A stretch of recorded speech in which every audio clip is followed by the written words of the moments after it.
Hallelujah. She's only bothered that how can she saddle the donkey to get to where she got the word from. That's why when she came to Elisha, she tells Elisha, did I ask you for a son? It is natural that you might be discouraged. It is natural that you might be in a place of no hope. It is okay, but as long as you can still convey and calm, as long as you don't give up on the one who called you, as long as you don't give up on the one who keeps his promises, because the promises of God are yes and amen. Hallelujah. Seasons like this come into our lives to elevate our faith. Am I speaking sincere? Seasons like this, they come into our lives to elevate our faith, to take us into another level. Hallelujah, child of God. So don't make no mistake that this season of completion has come to accomplish whatever God started with you. Whatever looks like it's stuck. In the beginning of the year, we begin the year, we write down a lot. We have a requisition. We write down, I need this, Lord. I pray that this will come. This will come. And in the second quarter of the year, like the one we are operating now, we began the third quarter of the year. You are all down and discouraged. You don't know where you are in life. Okay, you're out of work. Your account looks like it's in deficit. You look like luck is the order of the day. But as long as you can still remember before, how did you get there? How did you have what you lost? How did you have whatever you lost? How did you have it? Where did it come from? You need, as long as you can still be in touch with the life giver, the one that gave you that marriage, as long as you can still find hope that I did not, in my family, there was nothing like a wedding, but if God gave it to me, that means He can still restore that marriage. Hallelujah. Child of God, seasons like this, they don't come in vain. They come because they are the Shunammite women that have been waiting for this season.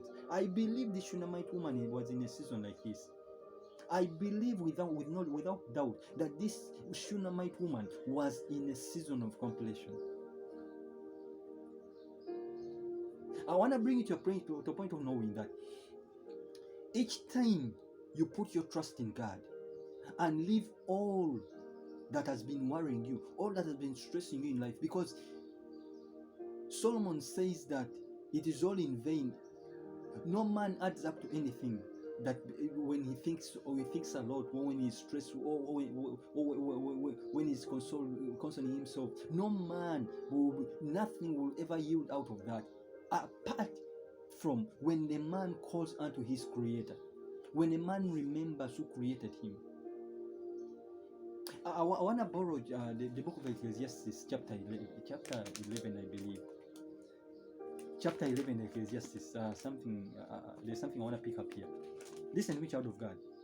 Woo! Listen to me. Ecclesiastes chapter 9 verse 11. Listen to me. Listen to me, child of God.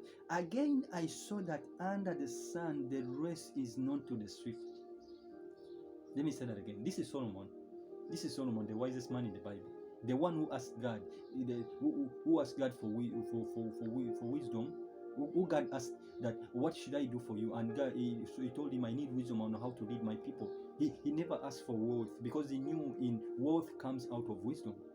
Listen, again I saw that under the sun the race is known to the swift, not the battle to the strong, no bread to the wise, no riches to the intelligent, no favor to those with knowledge, but time and chance happens to them all. Time and chance happens to everyone as long as you're in the right season. Listen, I saw that under the sun the race is known to the swift. That means you don't think that things will go according to how you think they will go. Okay? Neither the battle to the strong. neither bread to the wise, nor riches to the intelligent, no favor to those with knowledge. But time and chance happens to everyone. As long as you exercise your faith, as long as you're still in touch with God, as long as you trust and believe in God. Child of God, the reason why we are still living until this day is because we have hope that there is not diminishing. Okay? The Bible tells us in Hebrews chapter 10 verse 35 that do not throw away your confidence that has an exceedingly great reward. The confidence that we have in God, it has a reward. The reward is eternal life. The reward is that you will come out strong. The reward is that even when you lost your eyes, they backfires. But as long as along the way you meet Jesus, you will restore your eyes. The reward we have is that John chapter 5 is that as long as you've been at that pool of that pool of Bethsaida, but as long as you've been there for 38 years, but as long as Jesus appears, you will have life. You still have hope. The hope that we have is that we will never give up on God. Oh God, is that as long as God appears, as long as the God that we trust and believe is the resurrection and life, and is still seated at the right hand of God the Father Almighty, will come out strong. What keeps me strong today is not because yesterday I won yesterday, therefore I'm depending on yesterday's victory. What keeps me strong in life is because I'm still in touch with the one that has given me this life. If before I was okay, now I'm in a desolate place. I have to revisit the before to come to the after. You see that? Many people ask us, how do you keep up your life? How, even amidst issues, you're still okay? You're not alerting anyone? Let me answer your questions. The reason is, as long as the Creator still exists. Tell you what, you're talking to someone who was literally dead, 10 days in coma, and everything seemed like there was no life in me, there was no breath in me. But then God restores my life. Do you think I'm gonna give up at any moment?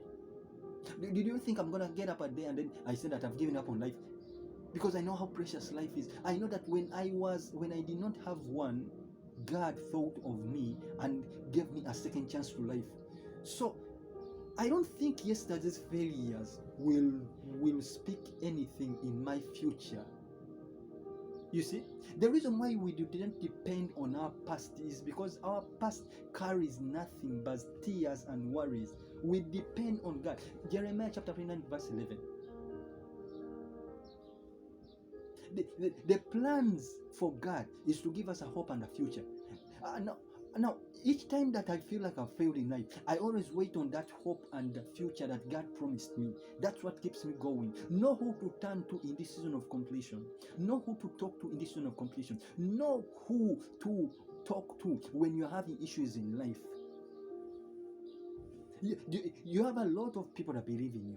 I agree with you. You have a lot of friends that will come around you, that you just need to make a phone call. Yes, you do. But know the right people in your life. Ask God to bring the right people in your life. Hallelujah. People that will comfort you. Not only comfort you, but people will tell you that when you have issues, you run to God. Because God still exists. He's the author and the finisher of your faith. He began on you. He's not about to give up on you. He never began on you to fail you, but he began on you that he will take you to your purpose. Now allow me to pray with you. Allow me to share this final prayer with you, that I will elevate your faith. I will take you from where you are to where you have to be.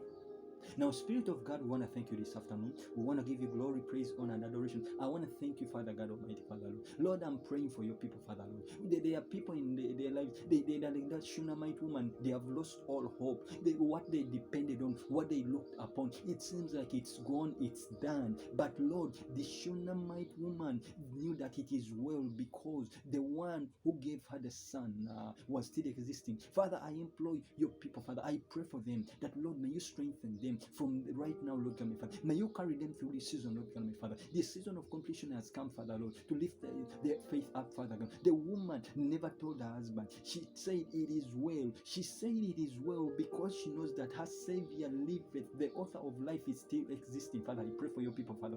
Lord, I drive them into this season of completion, Lord God, my Father. Whatever they started, Father, in the beginning of the year, and right now they look like it is deteriorating. It looks like it's not going to come up strong, Father. I pray that, Lord, you will elevate them, Father, to a level where they have to be, Father, Lord. I drive them and bring them into this season of completion. May you accomplish whatever you started in their lives, Father, to the glory of your name, in Jesus' mighty name. Hallelujah. May God bless you. Stay strong. Hold your head high. This season has come to elevate you, to accomplish whatever God started in your life. He who began a good work in you, Philippians 1:6, will accomplish it in the day, on the day of our Lord Jesus Christ. May God bless you, and see you again next Sunday.